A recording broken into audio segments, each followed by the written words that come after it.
que sacar el mayor provecho de las visitas y que tienen que, vaya, que explotar al máximo su tiempo en un país. Y la verdad es que ayer estuvimos en el complejo hablando de Álvaro Mutis y de Gabriel García Márquez, un poco esta relación que ha existido entre México y Colombia a lo largo de los años. Siento que hay una parte que se queda pendiente de explorar, de platicar, que es la parte de cuáles son las relaciones actuales con México y Colombia, y también explorar la relevancia de las mujeres. Entonces cerramos, Camilo, con una reflexión que me parece muy interesante, que es las siguientes generaciones de escritores van a ser escritoras, ¿no? Lo que se va a hablar va a ser de escritoras, pero yo me atrevería, y con esto quiero abrir esta charla, que digamos, crónica latinoamericana, una falta de más imaginación para escoger un mejor título y no hacerlo tan particular y que quede todo como la crónica misma es. Quiero empezar con esta reflexión que decías sobre las mujeres y el futuro de la literatura, pero yo quiero enfocar esta pregunta a los dos, también a Paul, que ahorita platicábamos, Paul Antón Matos, que es uno de los cronistas más jóvenes que tiene este país y los prometedores, autor de Embellecedor de Huesos. Que ya cumple 2 años. Que ya cumple 2 años y que sigue vigente, que sigue leyéndose, y por eso también es que hoy te invito a que platiquemos con Camilo. Y también yo sé que tú tienes como mucha visión de Latinoamérica, de Argentina, de Colombia. Yo lo sé porque no es la primera vez que hemos platicado, y también de México. Entonces quiero empezar abriendo este diálogo y plantearles cuál es el futuro de la crónica, porque espero que sea un género que se siga escribiendo, que se siga publicando, que no pase como al archivo. Sino el futuro de la crónica también vemos este panorama femenino del que hablabas allí. Y pues bueno, bienvenidos, bienvenidas, bienvenidas todas, y pues estoy encantada de platicar con ustedes. Estoy muy feliz de estar acá en la Polilla Librería, que espacio tan bello, y me encanta que sea un poco íntimo esta conversación, que estemos acá cerquita y que hablemos sobre algo que es muy importante, que durante mucho tiempo no se le ha parado las bolas necesarias que necesitaba parársele, que es el tema del periodismo cultural, ¿no? Y especialmente la crónica. Siempre nos damos cuenta que hablamos al inicio del siglo XX de la poesía, ¿no? Entonces, desde Rubén Darío y los modernistas, pasando por José Silva y más. Luego viene el tema de los 60 de la novela, apareció la novela con esa gran fuerza, y siempre hemos sido como los patitos feos, los que nos encargamos de la no ficción, ¿no? Entonces no hay como un gran reconocimiento, un gran trabajo a un género literario de gran valor, que es el tema del periodismo cultural, especialmente la crónica.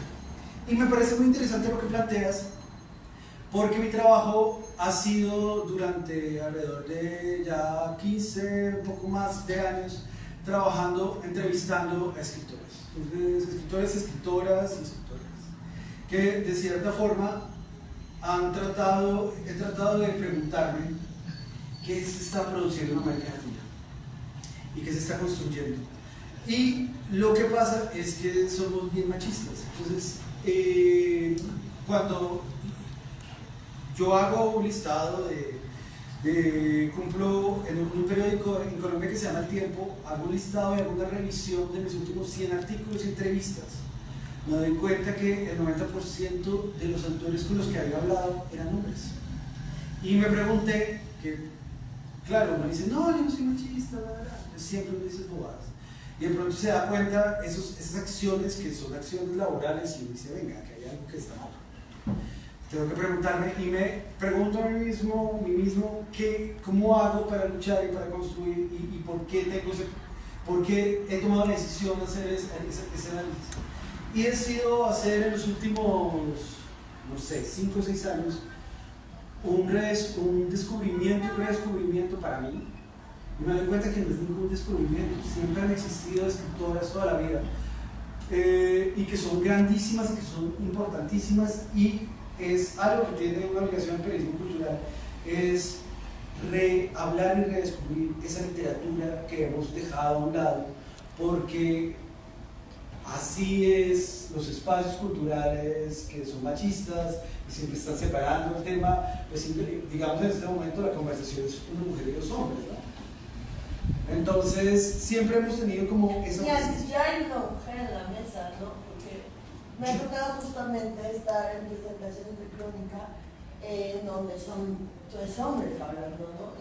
Y no importa su orientación sexual, son 3 hombres, ¿no? Entonces, al final de cuentas, se hace esta pregunta de por qué la crónica durante todo este tiempo, toda esta historia que tenemos entre países y como toda Latinoamérica, ha sido un espacio tan masculino.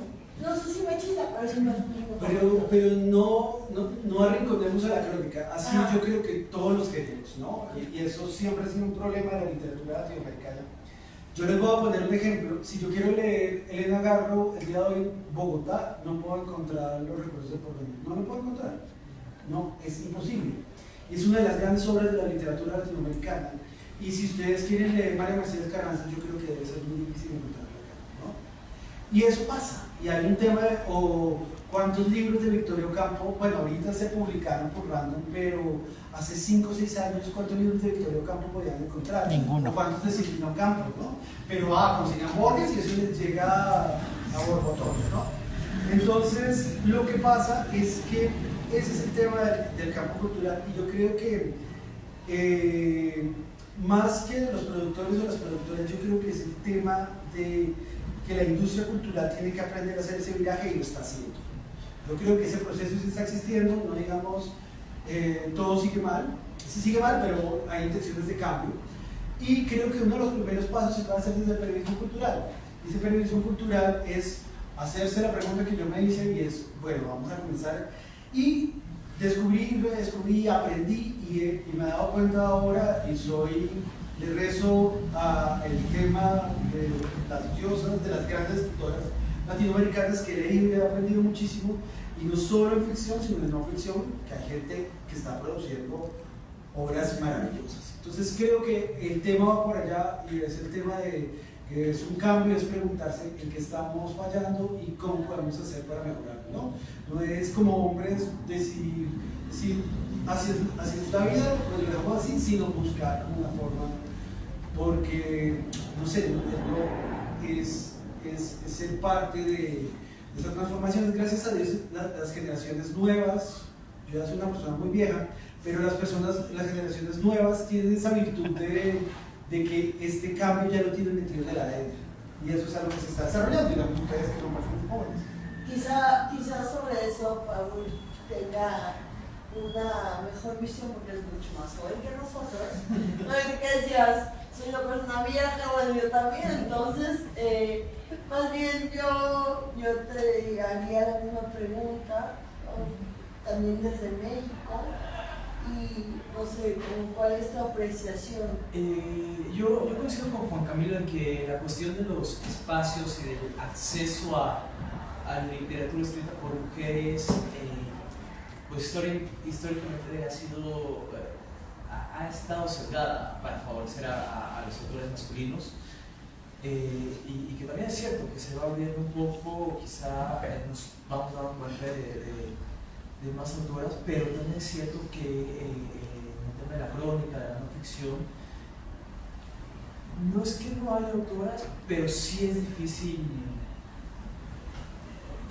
También con el contexto global que nos estamos encontrando, que se están encontrando otras maneras de hacer crónica que no solamente es la escrita, la tradicional, por el tema de la inmediatez, de celular, el TikTok.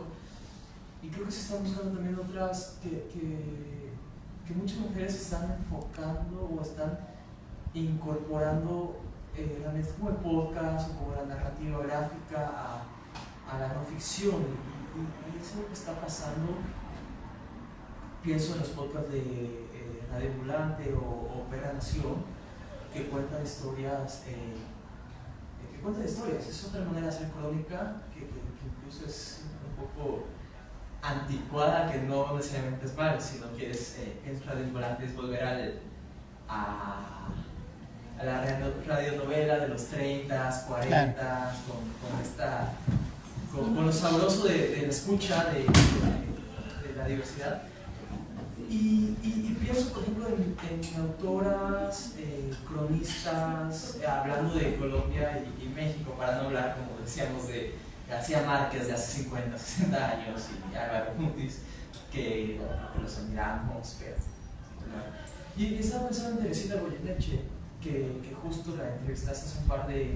No, se publicó tu entrevista hace un par de días sobre su libro La cocina de los pelícanos, que no he tenido la oportunidad de leerlo, pero que cuenta Cartagena, que entiendo que es ficción, pero con mucha parte de sus propias experiencias.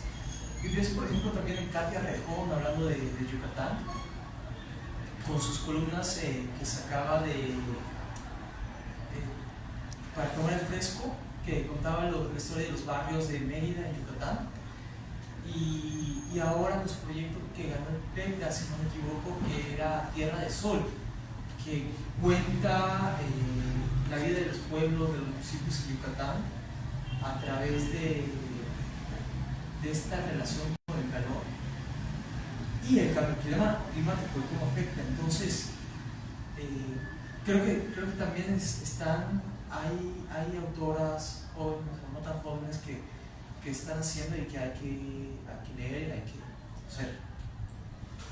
Pues bueno, qué padre de pronto oír nombres tan cercanos como el de Katia Rejón, que aparte también es una poeta increíble.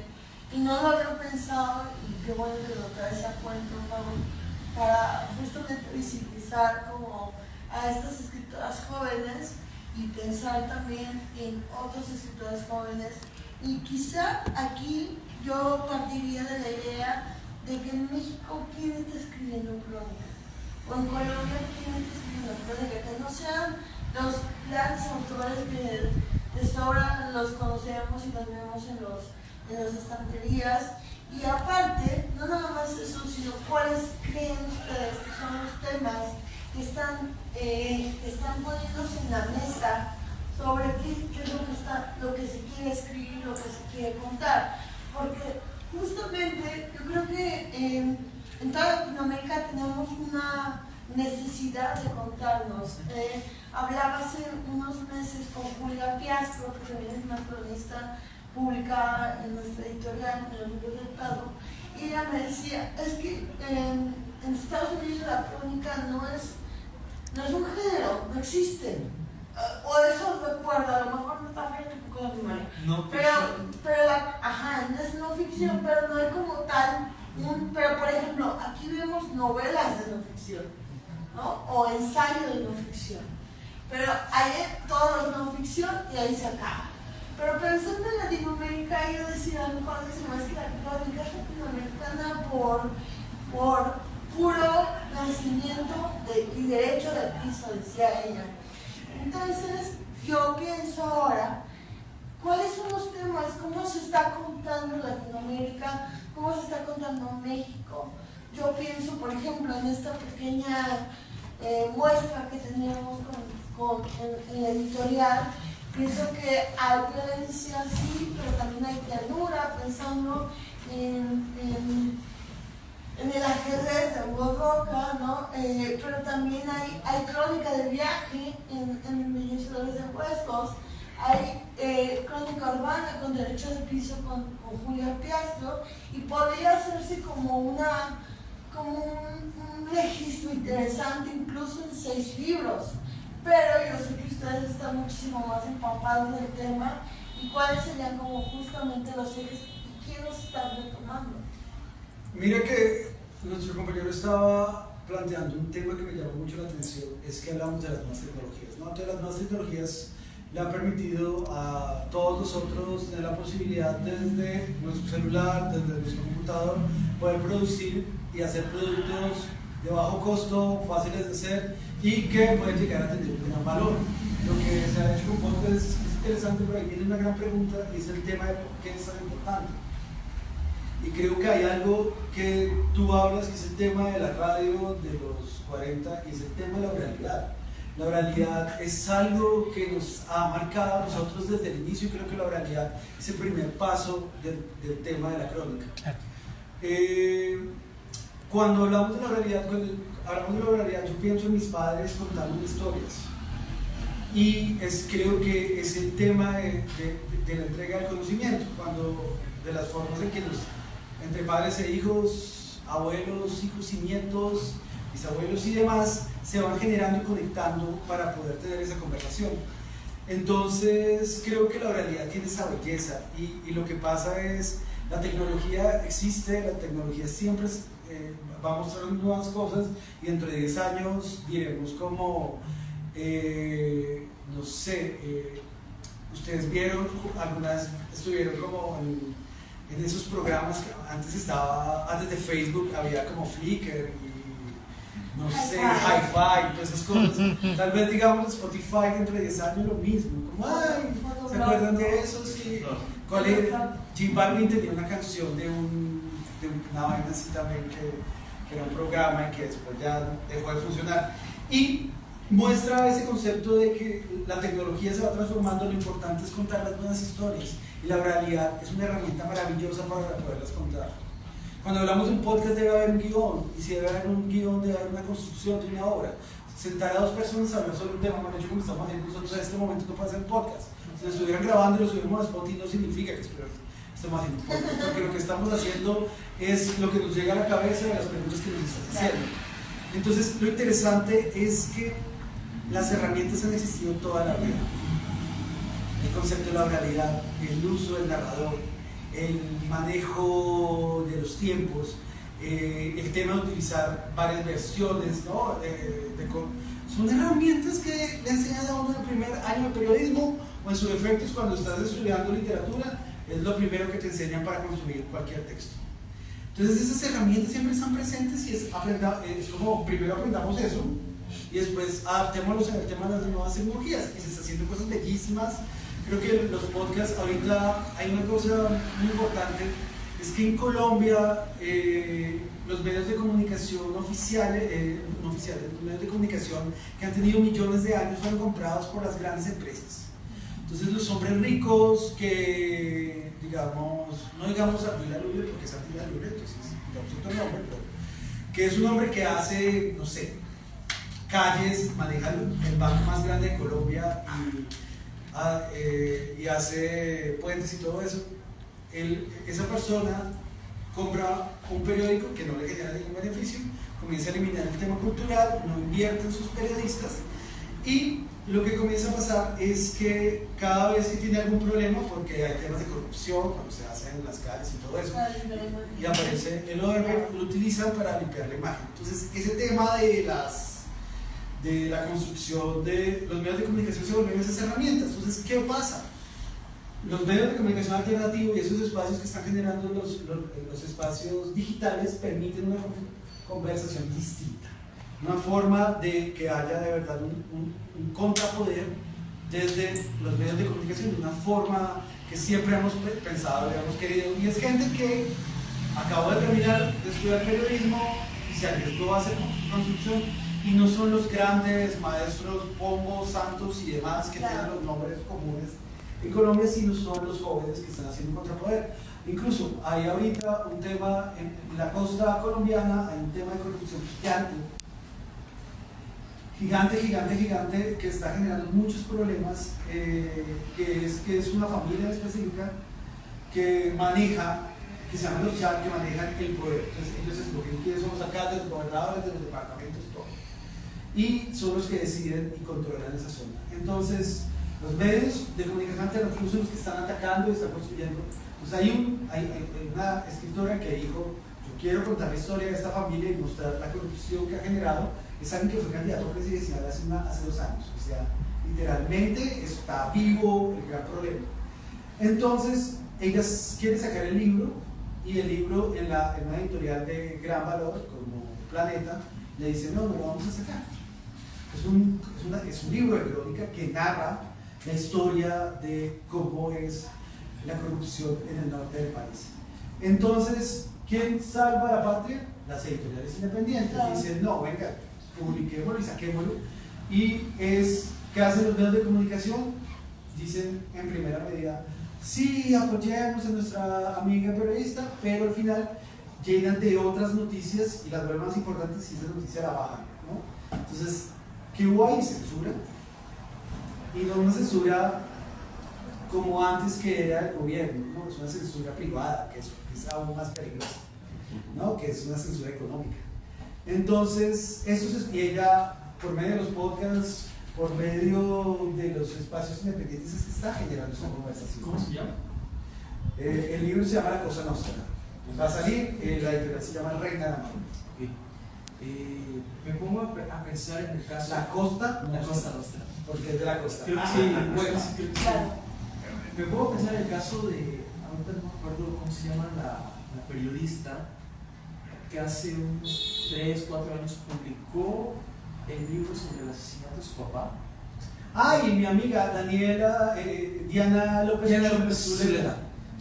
Ahí la amo. Sí, y justo, o sea, creo que es también una de las grandes jóvenes cronistas que hay entre Colombia y México. Es el libro Lo que no es desierto, ¿no? Sí. Cuenta la historia de reconstruir el asesinato de su papá por parte de un Es un gobernador de la zona donde él vive, que era muy corrupto. La zona se llama, el departamento se llama La Guajira, y él era una persona que el papá comenzó a tratar de poner público los problemas de corrupción de este hombre y decide matarlo. Y el señor va a la... No, adelante. El señor va al entierro y llora como si se hubiera muerto su gran amigo, y ella comienza a hacer la investigación cuando ya es más grande. Esto pasa cuando ella tiene 10, 11 años, y cuando ella ya más grande comienza a hacer la investigación y descubre quién es el asesino. Y el libro ayuda a que los procesos que se le hacen a él, que lo terminan encerrando en la cárcel.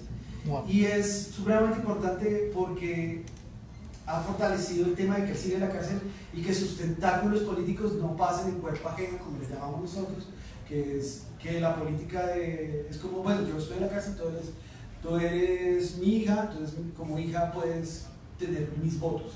Entonces ha evitado que eso comience a afectar. Pero, ¿sabes qué es lo grave con ese tema? Parce, que yo la conozco, es una gran amiga mía, pero yo la tengo que ver siempre con sus guardaespaldas resguardada, porque Colombia tiene un gran problema, es que es uno de los países donde más se matan periodistas en América Latina.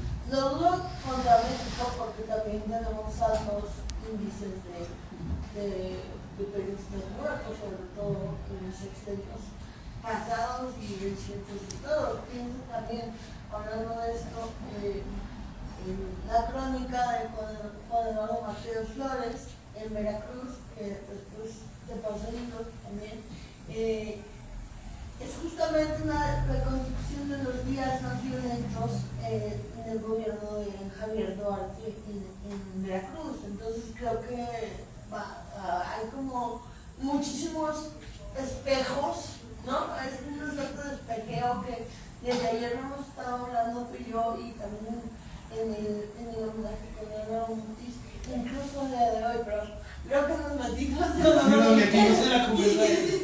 No, pero para retomar el hilo, quería mencionar a Diana López, pero también quería mencionar a Juan Eduardo, porque está Reguero de Cadáveres, que es este libro sobre la violencia, que con este personaje que me recuerda mucho al de la Guajira, al su gobernador. Pero también quiero hablar de su libro que ganó el Fonca, el de Aquí perreaba tu mamá. Aquí conoció a tu papá. Es básicamente una serie. Yo pensaba que eran cuentos. por algún momento me distraje y juraba que eran cuentos. Y apenas que estuve en Mar Adentro, Veracruz, justo hablando en la editorial, pude platicar con él mucho más de ese proyecto. Y él me decía, no, es crónica. Y yo, órale, wow. Y justamente Juan Eduardo, que tiene este libro de Regalo de Cadáveres, ahora está metido en un libro que construye el reggaetón, porque Juan Eduardo tiene la teoría y está dispuesto a morir por esa teoría, que el reggaetón entró por Veracruz a México. Entonces, justamente está haciendo ese proyecto. Hay un sticker. Debería traer el sticker del proyecto de Juan Eduardo. Y a mí me parece justamente que pone el ojo y que a muchos les puede aplicar en estas cuestiones de barrio, ¿no? Sí. Ahí planteas algo que me llama mucho la atención, es que a veces estoy leyendo algo que creo que es un cuento y es crónica, y ahí nos podemos metámonos de una vez a la piscina de la crónica, que me parece algo interesantísimo, y es el tema de que en los años 70 y 80 nos metían ese tema de que el periodista era un hombre inmaculado, que supuestamente ese concepto absurdo de la objetividad, que se acercaba a la realidad y la tocaba con sus manos y la escribía, y era el fotógrafo con palabras, y tenía que ser invisible y toda esa vaina que me parece supremamente absurda. Y de pronto ya... Como a sangre fría, ¿no? Exacto. ¡Ja! Pero sí, claro. ¿Lo dices por las cervezas? Salud, sí. Salud, Truman Capote.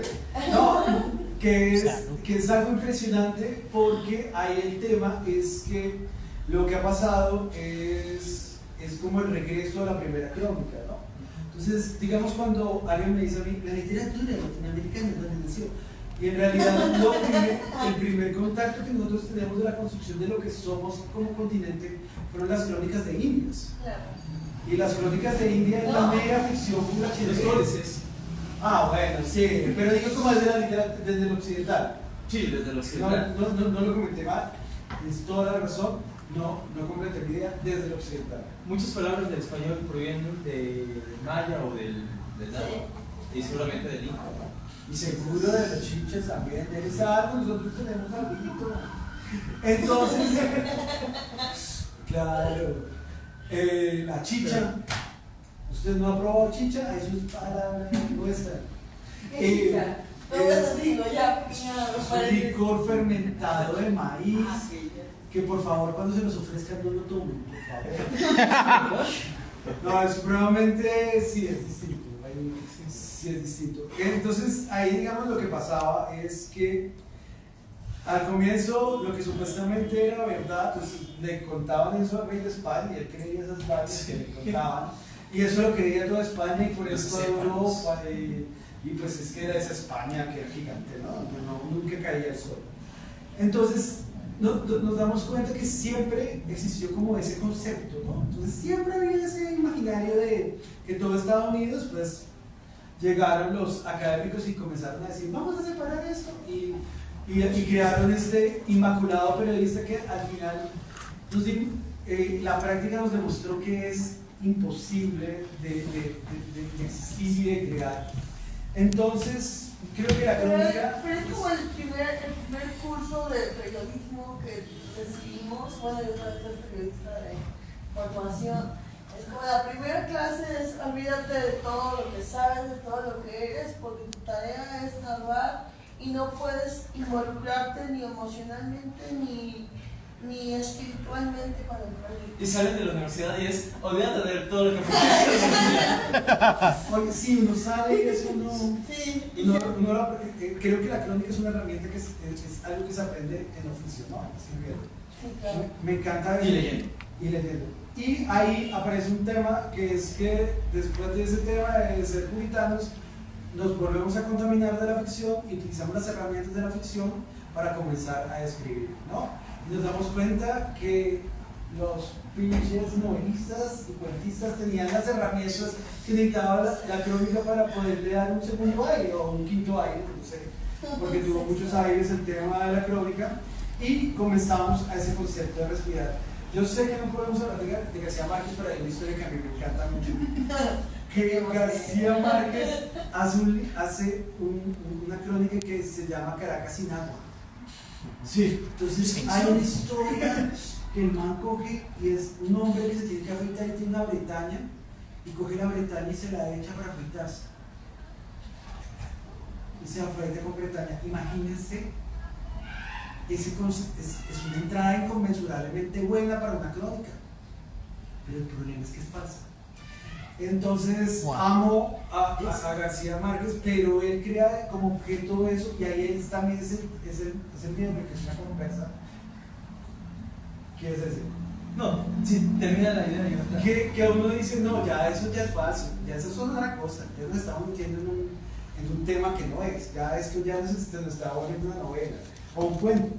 Y el tema es usar las herramientas de la ficción, manejar narradores, pero también utilizar lo bueno que nos enseñó ese periodismo inmaculado, que es el tema de contrastar fuentes. Ay, como no hagas una crónica en primera persona, es como tú no eres el protagonista, a menos de que parezca a mí ese libro sobreviviente que sobrevivió al caerse el avión. Es de mal gusto que lo pongas en primera persona. Siempre lo pongo en primera persona. Sí, pero porque eres tú y tienes la maravilla, pero es algo. Pero justo este diálogo entre la ficción y la no ficción. En el caso de Caracas sin agua era que García Márquez se imagina lo que va a pasar en 3 meses cuando Caracas quede sin agua. Con base de datos reales que tiene de la crisis hídrica que había, era en los años 50 en Venezuela. O sea, era un híbrido entre datos, y eso es lo que podría pasar. Y pienso, por ejemplo, en autores como Santiago Wills con su libro Jaguar, que es una reconstrucción de un hombre que fue asesinado hace 10 años. Sí, pero él reconoce que Jaguar es una novela. Lo reconoce al final. Sí, no, él lo dice. Pero intenta, se basa en archivos al final. O sea, y es justo es una novela, es ficción, pero las herramientas ahí están. O sea, y como el caso de Fernanda Melchor con Temporada de Huracanes, que de hecho va a salir una serie de Netflix. Pensábamos si vamos a hablar de Fernanda y traer a cuento a Club de Miami, no más que Temporada de Huracanes. No, pero temporada se basó mucho en recortes y en esta noticia de 3 párrafos de la nota roja del periódico. Entonces es justo esta alimentación mutua entre la ficción y la no ficción, y lo que la realidad contribuye a la creación de estas historias que cuentan también la realidad, pero siendo dentro de la ficción. Claro, y ahí la gran pregunta es, ¿dónde carajos ponemos el equilibrio para que no se nos vaya el tema? Entonces, si hay un respeto, hay que basarnos en la realidad. ¿Sí? Hay archivos privados, públicos, hay archivos vivos y no vivos, basémonos en eso. Tengamos un límite, porque a uno lo que le pasa, que hoy está escuchando un dicho que me encantaba, que es que le pica los dedos a uno le dan ganas de meter un poquito de ficcióncita para darle sabor a la crónica, pero hay que ser respetuosos en el tema. Incluso si metes ficción lo dices. Dices, me imagino esto, o sea, entonces ya no es lo que tú te imaginas, no es. Fíjate que sobre eso, dependiendo de la pienso en algo que estás familiarizado, en esa anécdota de que yo sé que la has escuchado. Pienso en esta crónica del Juan Cajoblar de Mahler en una cantina de Irapuato, que ganó creo que un premio nacional de crónica, muy al pesar de los viejos rancios de la crónica y del periodismo. Y de la cantina. Pienso en Mahler en una cantina de Irapuato, que recuérdame pasártela o regalarte el libro. Y pienso en qué sucede en Mahler en una cantina de Irapuato. Muy a grandes rasgos les contamos. Hugo recrea esta situación, ¿no? Hay un poco de trampa por parte de él, si se puede llamar de esta manera, porque recrea qué pasaría si pones a Mahler en una cantina, ¿no? En una cantina de Guanajuato, de estas, pues, sí, un bar, ¿no? Perdón, poner es como revivirlo y sentarlo. No, poner su música, la música del Mahler. No estaría muy loco, ¿no? Irapuato es una zona del país que es muy ultracatólica. Ajá. Entonces, ¿qué pasaría si fuera Mahler en una cantina de Irapuato? ¿Vale? E industrial. Industrial, ¿no? Son obreros.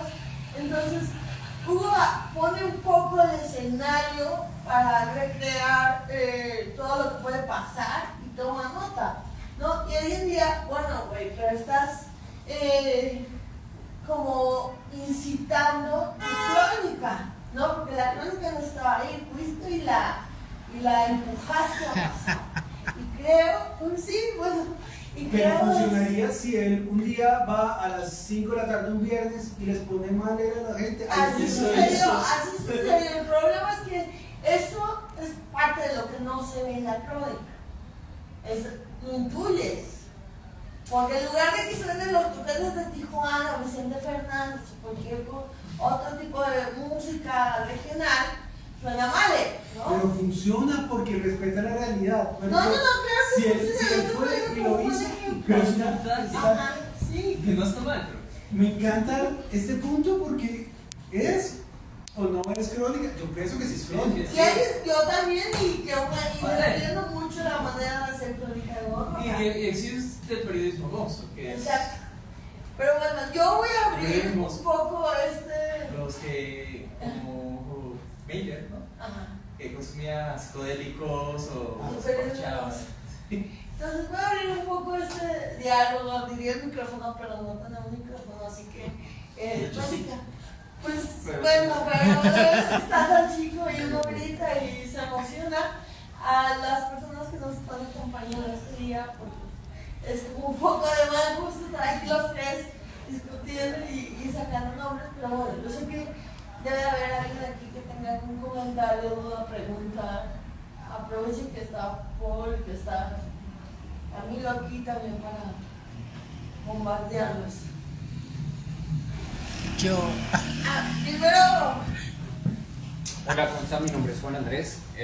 Dos cosas. Una es como pregunta y la otra como apoyando algo. Yo sí estoy muy de acuerdo en que el límite de la crónica sí tiene que ver con la verificación, es decir, con lo que sustenta los hechos.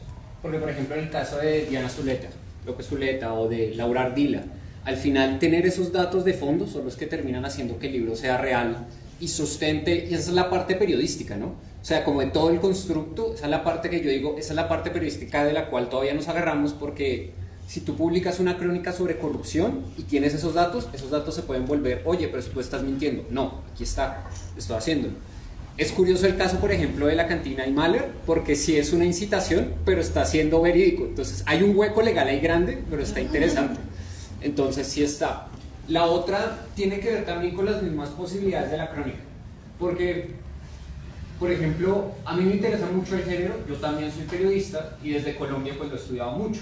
O sea, es de lo que a mí me acercó más a la literatura.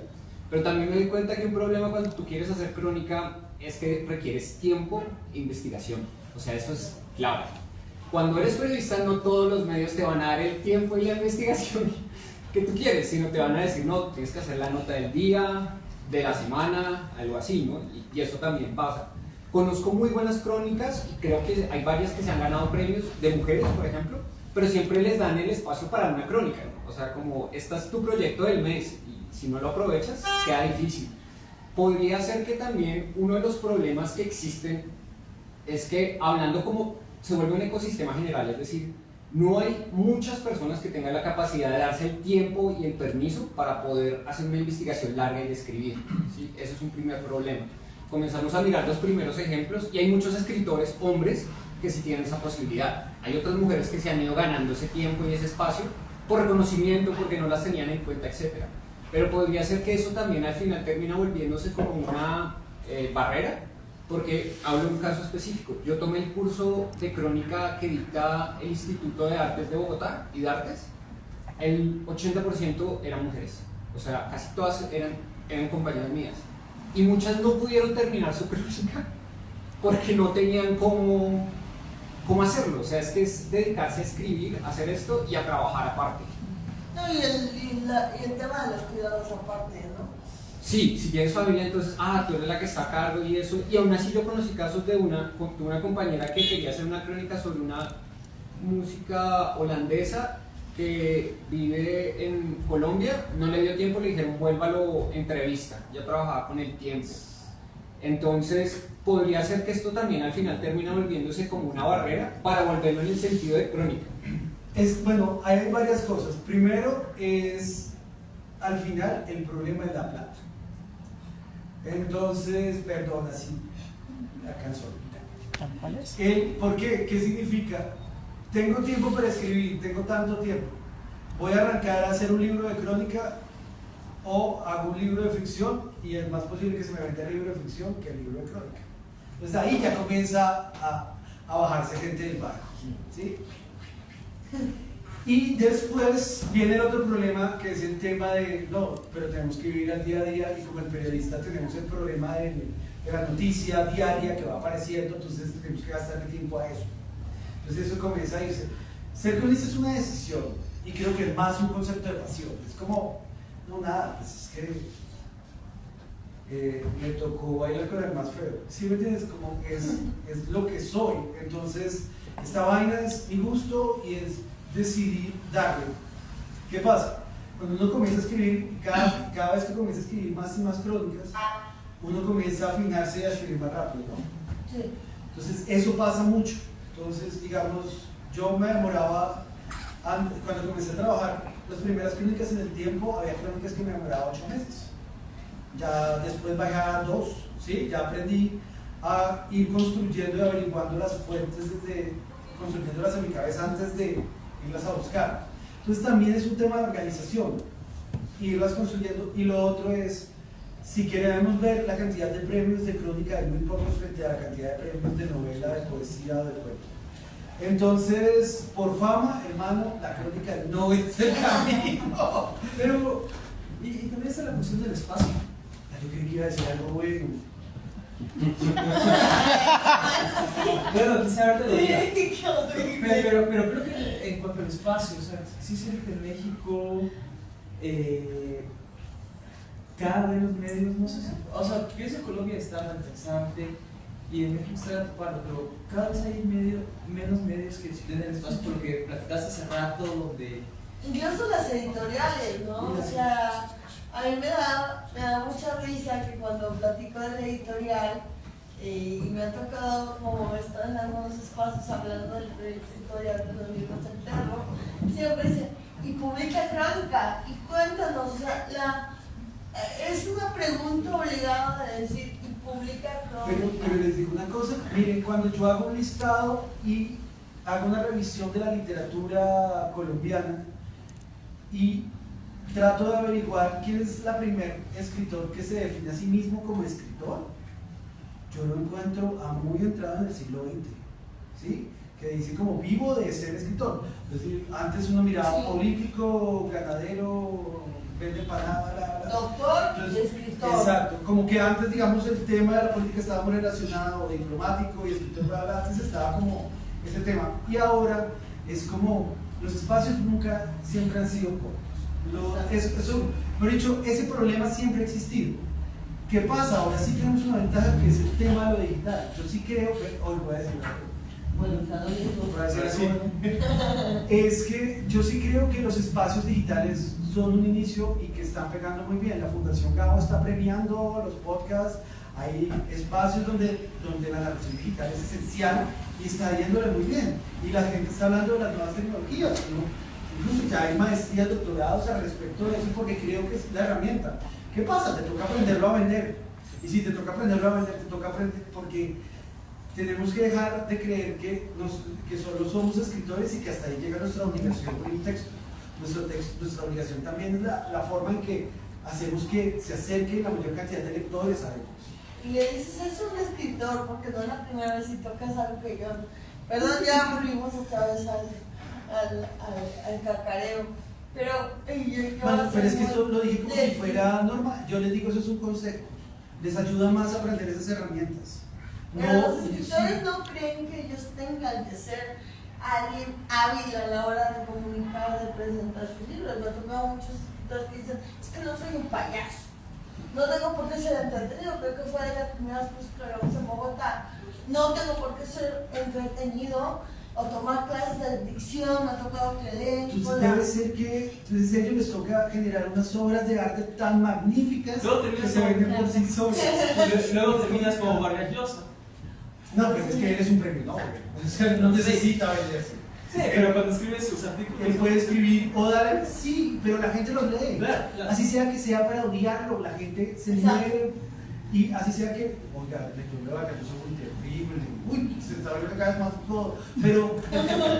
Pero el mini Vargas Llosa que tiene 20 años, en este momento, ¿cómo hace para vender su idea? Y hay un tema que es un consejo. Yo sé que eso no lo digo como mando, pero no es mentira, es un consejo. Es también aprendan a vender porque ustedes al final, las editoriales con todo el amor, yo sé que trabajas en una de ellas, que es un gran trabajo. Las editoriales no es que esté funcionando muy bien. Claro, ese tema de no educación. funciona. El libro no se vende solo, no saca patitas y se mete en la bolsa del Sí, del lector. y ahorita, digamos, estaba viendo Juan Esteban Incapié, que es un escritor Juan colombiano, Fernando Incapié, sacó un texto en Balcánicas súper interesante diciendo que las editoriales independientes no están pagándole a sus autores. O sea, esto de escribir el libro después de que se mataron todos estos años, tal vez termina siendo hasta insuficiente para el autor, que en realidad es el centro de eso. Entonces, les dan el 10% de la publicación, nada más. O sea, si su libro cuesta... Las 200, independientes y las. y las no dependientes, sí. Sí, claro. Pero parece que hay un grupo de independientes en ciertos países, no estoy diciendo todas, eso es la teoría de él, solo les estoy contando. ¿Vieron cómo me la hablan más? Que dice, ¿cómo es el pago? Dice, publiqué 500 ejemplares, le damos 50 al autor y eso es como su pago. Pues cuando preguntan, le dicen, pues, no, es que no se ha vendido. Yo sí los vendo, ¿sabes? O sea, yo como autora me da 50 y yo de ahí vendo y confirman cuesta el doble, o sea, porque ese es mi pago como autora. Y lo que quería plantear era como... Vale, ese es el problema, ese es un asunto grave, porque entonces estás haciendo que el lector se acostumbre a no pagar por el libro. Pero yo lo regalo si me das algo a cambio. O digamos con el tema de la crónica existe una versión impresa en un medio que se lo venden, pero a la vez también hagan un trabajo en podcast, hagan ese tema de lo multidigital. Es como venden el concepto de que la crónica que están pensando no solo la piensen en impreso, piénsenla para que saque herramientas y haya como un mapa que genere miles de productos que cada uno le traiga un pequeño beneficio. Hay un proyecto que me encanta en Colombia, en Bogotá, es una editorial que saca productos, por ejemplo, camisas sobre un tema, no sé si... ¿Y ahí es eso? No, ¿qué saben ustedes que son de allá? Era una camisa sobre, por ejemplo, la tala de los bosques y era camisas con la temática de Porfirio Levante. No sé si les suena. No, pero es interesante. No, pero voy a ir a buscar y se va a comprar un 4 camisas. Sí. Bueno, Enrique creo que tenía una pregunta. Yo les quiero pedir su opinión sobre las antologías de crónica. Creo que muy al principio de los 2000 hubo como una efervescencia de antologías, ¿no? Pero creo que ya no, ha ido disminuyendo esa efervescencia, al contrario de las antologías literarias. Y una segunda pregunta sería, sobre todo para ti, Juan Camilo, ¿qué tanto tendría que ser el periodista quien esté a cargo de una antología literaria, en este caso? ¿Qué tanto tendría que ser el periodista que sabe de literatura, porque cubre literatura? ¿Qué tanto tendría que él estar a cargo de ser parte del jurado de unos premios, o bien de ser parte del comité que hace una antología literaria? Qué buena pregunta. Ahí sí se esconde el computador enseguida. Bueno, hay un tema supremamente importante, es que el periodismo cultural tiene una característica, es que cuando nosotros miramos, cuando ustedes se preguntan qué es lo que yo estoy leyendo, cómo me llegan los autores o las autoras que estoy leyendo, que voy a leer en el futuro, o los libros que compramos y tenemos almacenados y que seguimos creando una montaña aún más grande que no hemos leído, se han preguntado por qué les llega X o Y libro. Y eso es una pregunta muy interesante porque uno que hace, primero es el boca a boca. Creo que es de preguntar a los amigos que están leyendo y dentro de las conversaciones van apareciendo esos nombres, pero ¿cómo les llegó la información a ellos? Y creo que el primer contacto que tienen con el autor, el escritor, va a ser el periodista cultural. Y creo que el periodista cultural es el que se enfrenta a la primera lectura, de verdad, es el que muerde el libro recién salido del horno, ¿no? Entonces, tiene esa posibilidad, si eso pega y tiene relación con el lector, ya llegan los críticos y los académicos a hacer un análisis. Desde ese análisis se forma un conjunto de lectores que después van a volver ese libro canon o va a ser fuera del canon. Y lo que era canon hace 10 años, hoy es anticanon, ¿no? Y lo que era anticanon, ahora dentro de 10 años va a volverse canon. Eso es lo que pasa, siempre hay esa transformación. El que sale como disidente se vuelve canon más adelante. Hagamos lo que hagamos, eso pasa literalmente. Entonces, como periodistas culturales, lo que hacemos nosotros, y es la intención, es cómo le acercamos este libro al lector y qué fue lo que nos llamó la atención, cuáles son sus virtudes y cuáles son sus defectos. Siempre hay que ver. Yo sufro mucho porque yo me amoro mucho leyendo, entonces no leo algo que no me gusta, entonces trato de zafar la vaina. Y lo otro es que trato de ver las conexiones literarias que se van generando, y en América Latina las editoriales independientes están generando esas conexiones y hay que entender. Digamos, las editoriales independientes en Bolivia en este momento están publicando a las escritoras bolivianas que vamos a leer dentro de 10 años en México o en Colombia. ¿Por qué en 10 años? Porque mientras que el mercado las hace que se conozcan y tengan contratos en el futuro para que sean publicadas en otros países externos, se genera una distancia que es un poco más larga, y eso ahí genera como una transformación muy interesante. Y en cuanto a las antologías de crónica, creo que en los últimos 6-7 años la UNAM ha publicado este libro de claro. crónica. Se van como 4 tomos. 4 tomos. Y que ¿cómo? La UNAM, ¿qué dije? No. La UNAM. 4 tomos, y al principio eran como los cronistas del siglo XIX, pero las últimas 2 tomos, el segundo tomo se tenía como así, como Las Vacas Sagradas, Villoro, Leila, Caparrós, y el último tomo tiene a periodistas más jóvenes de Argentina, pienso en Flavia Fiorio, pienso en González Rosas de aquí de México, o sea, en Análisis Solidares de Venezuela, que no está joven, que es un poco más grande. Es una excelente forma de decirme viejo. Utilizó otra persona para... Entonces hay esta variedad, y sí han habido bastante. Se acaba de reeditar el libro de Anagrama, Mejor que ficción. Mejor que ficción, de compilación de Juan Carrión Anteado. Entonces, pero mira esa vaina, ¿no? Pues las antologías de los 2000, de los 90 eran o Leila, o Villoro, o Caparrós, ¿no? Ellos son los que hacen, perdón, personas que no leí todas, ¿sí? Ellos son los... Y después viene Jorge Carrión, ahí como también haciendo ese tema de la recopilación, y ellos canonizan a alguien, digamos como pasó con Carlos Manuel Álvarez, que es un excelente escritor, pero no lo conoceríamos si no es porque ellos comienzan a hablar primero de Carlos Manuel Álvarez. Después gana Granta, Bogotá 39, y ahora el premio Anagrama, ¿no?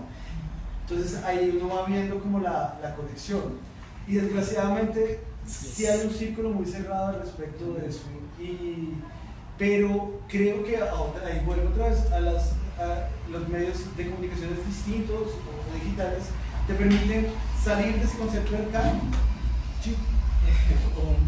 hace un par de días Gato Pardo publicó la opinión de Villoro y Leila sobre A Sangre Fría de Truman Capote. Entonces era como... Y yo recuerdo hace unos meses hubo una discusión muy fuerte en México, la de con Daniel Moreno, de Animal Político, sobre qué hacía de la crónica porque él está enfocado al periodismo de investigación.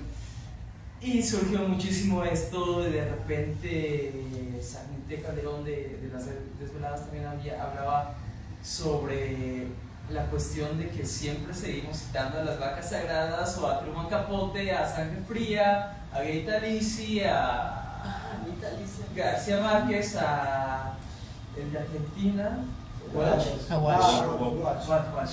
Sí, o sea, parece que los talleres de crónica hicimos todavía más a fondo.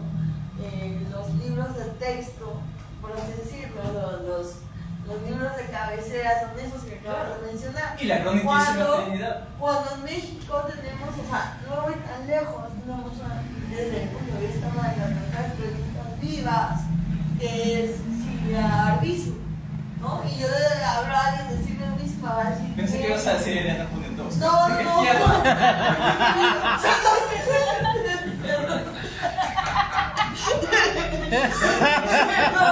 O sea, dije activa, pues, o sea, pero bueno.